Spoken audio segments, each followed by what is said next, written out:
Hello and welcome to Big Picture. I'm Vishal, Dahiya, and today we're going to talk about India's strong recovery in terms of the economic growth. Now, the International Monetary Fund, that is IMF, on Tuesday upgraded its financial year 2022 growth projections for India to 12.5% from 11.5% estimated in January. But it also cautioned that the forecast has not factored in the severe downside risks arising from India's ongoing second wave of COVID-19. In fact, while releasing IMF's biannual World Economic Outlook, the chief economist Geeta Gopinath said that 1 percentage point increase in India's growth forecast for 2022 financial year came in the background of the encouraging signs from high-frequency indicators there as well. We'll try and understand all those aspects with respect to these projections, and not only about India, but other countries, other emerging economies, as well as developed economies about which IMF has given its projections. And we'll try to look at the overall global perspective and specific Indian growth story as well. And for more on this, we're joined by two distinguished experts. Let me first introduce them to you, beginning with Mr. Bhattacharya, who is the Editorial Director at Business Standard. And we're also joined by Abhinav Prakash, Assistant Professor of Economics in the University of Delhi. Welcome, both of you gentlemen. And let me begin with you, Mr. Bhattacharya. Let's first understand, the broad contours of the IMF projections out there vis-a-vis India and other economies as well, both emerging and developed nations. The IMF does this exercise every year around this time of the year and comes out with the economic output growth for not only India, but also different regions, different countries. And with respect to India, it has a good piece of news, which is that India's growth would be more than what it had earlier projected. It would be closer to 12% growth, which is a very, very, very, very healthy, impressive growth rate. But the important point the IMF's projection contains is that it is contingent on the rise or the surge in infection rate and the consequent lockdowns or curfews that which will have an adverse impact on the pace of economic activity. And so it says that, yes, growth will be robust at over 12%, but bear in mind that the COVID may be a spoiler. So I think we have to keep this in mind, that whatever be our growth projection for next year, we cannot yet say goodbye to COVID and its adverse impact on economic activity. So that's something which we have to bear in mind all the time. Even if you take a look at some of the economic indicators, the high-frequency indicators, they, from March onwards, while some indicators are showing very robust signs, there are some indicators which bring out the implicit risks to growth from COVID and another surge that is right now in play. Okay, indeed, that is one factor, very, very important and significant one, which even the IMF has flagged out there. Let me bring in, Abhinav Prakash here as well. Abhinav, from your point of view, in terms of understanding the projections which IMF has made, and also, it says that these projections are based on the encouraging high-frequency indicators. So what kind of indications are we looking at which have led to this 11.5% in January and then a revised estimate of around 12.5% right now after a few months? But yes, so if you look at this report, it makes a very strong projection for India and also about the world. So it is saying that there is a global recovery which will speed up in this year than expected earlier. And one of the reasons is that the strong growth in the advanced economies like America. When it comes to India, the point is that we have a good run in agriculture. We are seeing good data in the railways, the traffic, the freight revenue, the electricity, which they are all saying there's an upswing in the production, or at least there is no stagnation as of now. But we have to remember that there are other high frequency data which are showing some warning signals.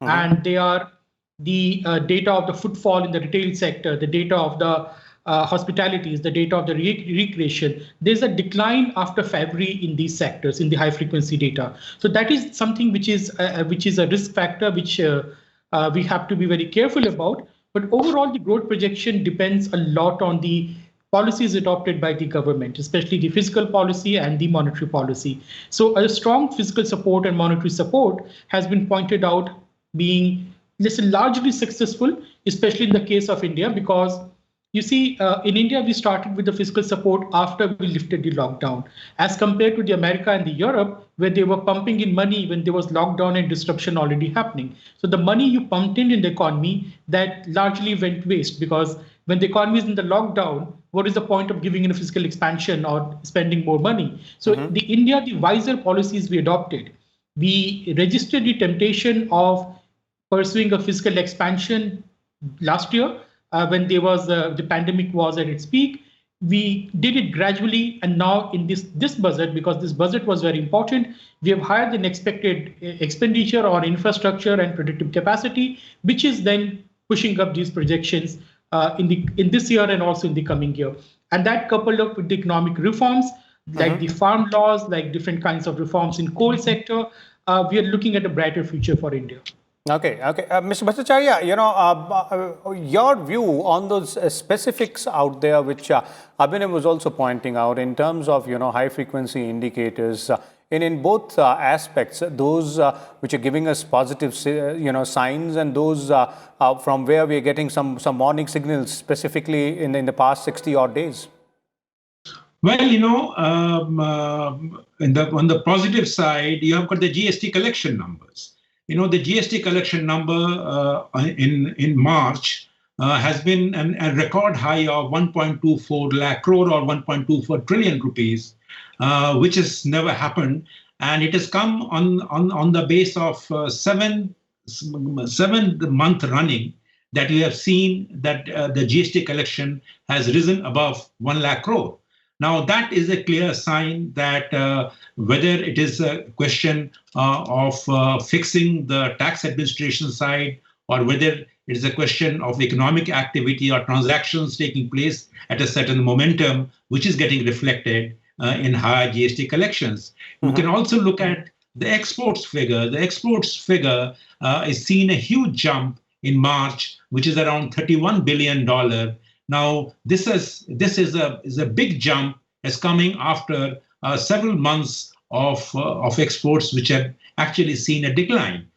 So both exports and GST and automotive car sales at the aggregate level, at the wholesalers level, they have seen healthy increases. So these are the positive sides. But on the other side, you also have the Nomura India Business Resumption Index, which actually says, and this Nomura India Business Resumption Index, captures and tracks demand indicators such as the demand for power, labor force participation, mobility, and therefore indicates a lot about the recovery. Now, that index, which had reached 99 points, 99 points in February, has now suddenly in April, first week of April, has slipped down to 90. So therefore, there is a sense that the recovery that you had seen in the earlier part is actually slowing down, and mainly because of the second surge in COVID infections. Similarly, in the case of vehicle registrations, you saw vehicle registrations at the retail level. If you look at the Vahan website, you will see that in February, March, you had almost 60,000 vehicles being registered on a daily basis. Now, that number has come down to 55,000 per day now. So therefore, I think there are positive signs, but there are also signs that should make us ponder whether this growth recovery will be impacted adversely by the rise in the COVID. Because the moment the COVID resurgence takes place, then you will see the kind of lockdowns, the kind of curfews that you have seen in Delhi, and partial lockdown in many cities. So the experiential side of the industry will get adversely affected. and therefore there is cause for concern on whether the growth projections that the IMF has made will be fully realized, and which is also why Reserve Bank of India this morning, when it came out with its forecast, it stayed little subdued by just saying that the growth rate will be 10.5%. And it retained the same forecast that it had held in the previous monetary policy review. So RBI's conservative approach is a clear indication that even from the government side, RBI, after all, is an extension of the government, is actually little concerned that COVID should not be the spoil sport. Okay.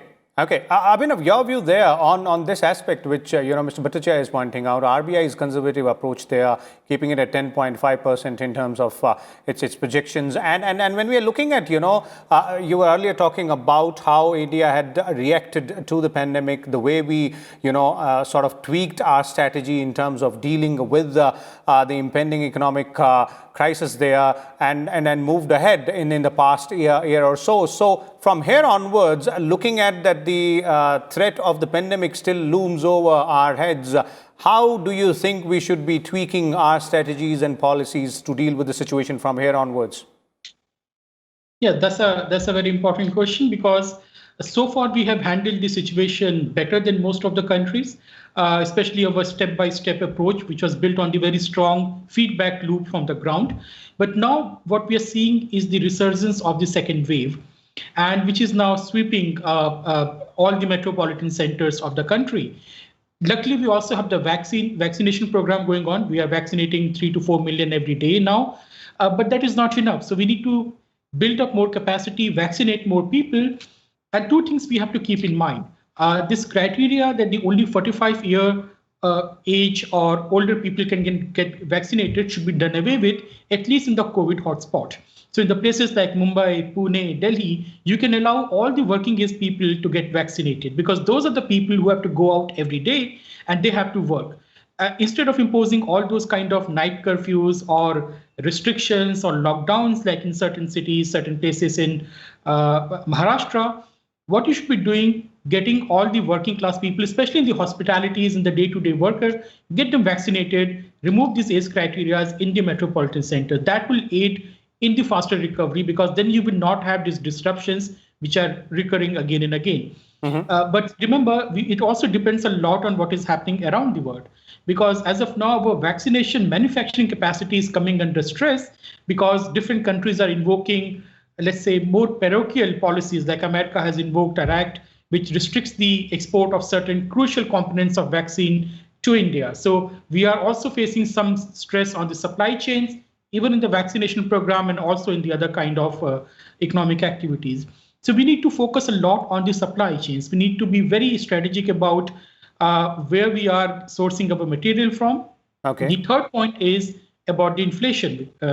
We have this risk of inflation. The inflation is at an elevated level, and this is why you see the RBI has been conservative. So RBI is adopting a policy to support the economic growth. It has increased the limit of ways and means advances to the state, allowed them to borrow more from the RBI, but it is also very wary of the inflation risk, but they have not done anything with the policy rate so far. So I think we have to walk a very, very fine line, balancing the growth imperatives, inflation concerns, and also to make sure that disruptions do not reoccur because of the second wave of the pandemic. Okay. Mr. Bhattacharya, do you agree that it's a tightrope walk from here onwards, as well as far as India and the economic growth aspect there is concerned? Also, your views on what has been done so far to tackle the situation, and as Abhinav is pointing out, the way we need to deal with the situation, because the battle with COVID-19 still continues, and we have to do equally well on both sides. Well, I couldn't agree with you more on that, that it will require some tightrope walking. Of course, and I entirely agree with Abhinav that we need to strengthen our vaccination program, make sure that the vaccination program is implemented as early as possible. And I think India is the world's vaccine factory, and therefore it must take full advantage of being the world's vaccine factory and make sure that the Indian population gets vaccinated as early as possible. this is to be done. But having said that, this will not be enough, because even if you are vaccinating your entire population, my sense is that the general element of risk aversion, and which is retarding consumption growth in the country, will not go away easily. So therefore, even if COVID makes a comeback 2 months later or 3 months later, or maybe in December again, even if you are vaccinated, my sense is that the required the protocols of wearing masks, social distancing norms, and all those hygiene protocols will have to be maintained, which will mean that the consuming public will continue to remain risk averse. And as long as you remain risk averse, I think the consumption side of the economy will get constrained and will not be able to realize the potential it normally has. So therefore, the story going forward, if you want the Indian economy to recover, is not on the consumption side anymore. The story forward has to be on the investment side.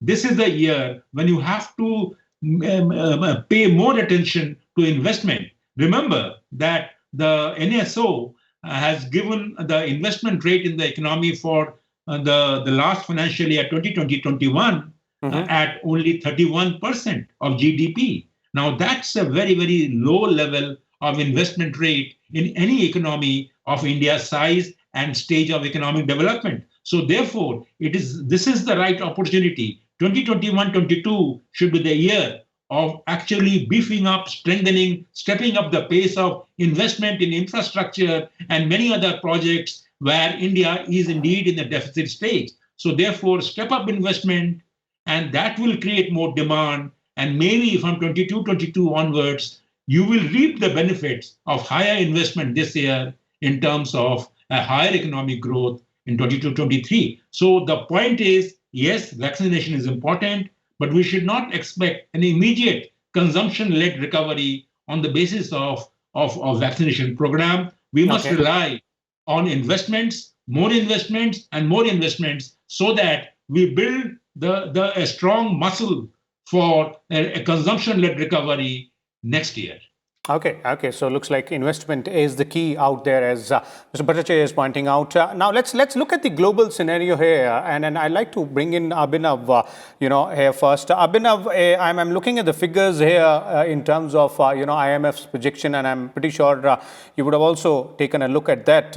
In terms of advanced economies, except United States and Spain, all others are projected below 6% in terms of the financial year which we are talking about right now. And for the emerging economies, except India, there's no other country which is in double figures. So what does that indicate?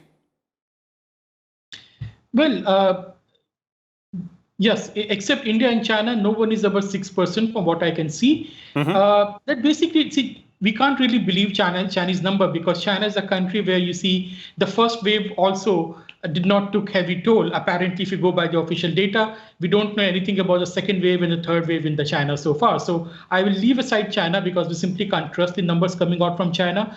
But yes, India is showing a very strong recovery, and that, as I told before, the reason is the kind of steps we took. So we took a very calculated steps to counter the pandemic. We went step by step with a strong feedback loop. Also, what we did is something which we often forget to mention. We implemented massive economic reforms last year when the pandemic was at its peak. So the economy before the pandemic and the economy after the pandemic is not the same. We are basically looking at a completely different field of the economy after the pandemic. So that is going to help a lot, because we have freed up lots of sector from the over-regulation by the government interference. Of course, lots needs to be done, but we are looking at a fundamentally more liberal economy, more market-oriented economy after the pandemic, which is going to benefit India's economic recovery. When you look at the advanced economies, you see the European countries, anyways, they already had a lower economic growth rate. And the reason lies in certain things. They are very capital intensive. Their growth rate was already at a very saturation point. They have a huge demographic crisis. So the consumption is very low in these countries like Germany. Germany is a very export oriented economy. So when the pandemic happened, the world went into a decline. There were lockdowns. So the exports from the advanced economies like Germany and Japan also suffered, which we are looking at this number. America, interestingly, has done a better job because, and there we must credit, and many people will disagree, what the Trump was doing in his term. Before the pandemic struck, American economy was doing really good as compared to previous years. So America has been able to come out of this thing because, see, they had a different kind of response. They never went into full lockdown, depending upon the states. So the economy was largely open, and the fiscal stimulus and the strong support they have given seems to have worked. But we have to wait and see whether it's just a pent-up demand in the case of America or something fundamentally has shifted because they were trying to rebalance their international trade away from China and promote more domestic manufacturing. But we'll have to wait and see what happens in the case of China. When it comes to other developing countries like African countries and all, unfortunately, they are not doing good. Because remember, this pandemic has struck the labor-intensive jobs more than the capital-intensive jobs. So even in India, we see is the working class people at the lower end of the spectrum who've suffered a lot. The export-oriented economies, which were exporting primary products, have suffered a lot. So we see those things in the case of African countries. But of course, every country has its own details and nuances. But India, of course, is the bright spot apart from China and America. Okay, Mr. Bhattacharya, your concluding comments on that, global economic outlook vis-a-vis India's growth story and the role India has to play in terms of the global recovery, because everybody across the country, all nations are fighting this battle on both fronts. I think India as an important country, the fifth largest economy in the world, has to focus on growth recovery that is more sustainable. And I would imagine that by just drawing satisfaction from the growth numbers in 2021-22 would not be enough, because that might lull us into complacence. Because remember that 2021-22 growth numbers will always be very rosy, look very, very attractive because of the devastation that happened in 2020 and 2021. So the last year's devastation of negative growth, like India has going to see 8% contraction. So there are many other economies which may have seen contraction like that. So based on the contraction, if we do a double-digit growth, it is good. We must recognize it. We must compliment ourselves, but not lull ourselves into complacency, because remember, a part of that recovery is based on a statistical recovery. So therefore, investment is the future way and the only way, in my view, to revive and sustain this growth momentum.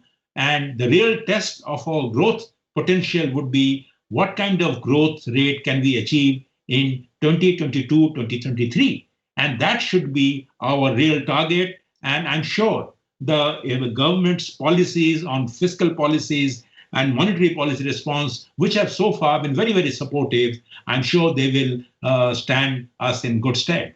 Okay, definitely there it is. Thank you so much, Mr. Bhattacharya, as well as Abhinav, Prakash, for sharing your views and insight there.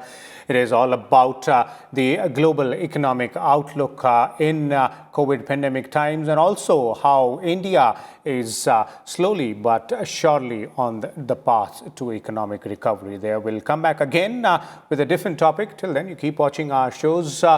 Also, follow COVID-appropriate behavior and stay safe. Thank you.